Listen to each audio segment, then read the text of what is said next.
Good afternoon, students. Today we will read English. So our alphabet is today N. Last class we have read L. L for loin. And today we are going to read N. N for nurse. She is a nurse. And this is N. And how to write N?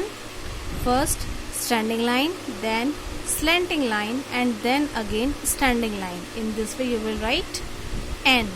Now we will write in our notebook. So this is N. N for net. This is net. Now how to write N? First standing line, आपको इस तरह 4 dots मिलेंगी तो आप 1 to 1 dot पहले standing line बनाओगे, फिर आप इस 1 से इस डॉट को स्लैंटिंग लाइन बनाओगे और फिर इस डॉट से स्टैंडिंग लाइन बनाओगे. इस तरीके से आप एन बनाओगे. कैसे बनाओगे? आपको इस तरीके से 4 डॉट्स मिलेंगी. उसमें आप क्या करोगे? 1 slanting line, standing line, then slanting line and then standing line. In this way you will write N. Once again we will write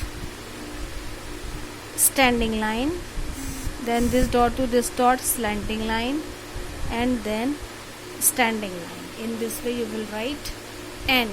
N for net. One more page we will do for the practice. It is very simple to write. First standing line, then slanting line, and then again standing line. It becomes N. Standing line, slanting line, and then again standing line. क्या बन गया? N. N for net या N for nurse. In this way you will write N. So do the rest of the page by yourself and do the practice of N. Thank you. Have a nice day.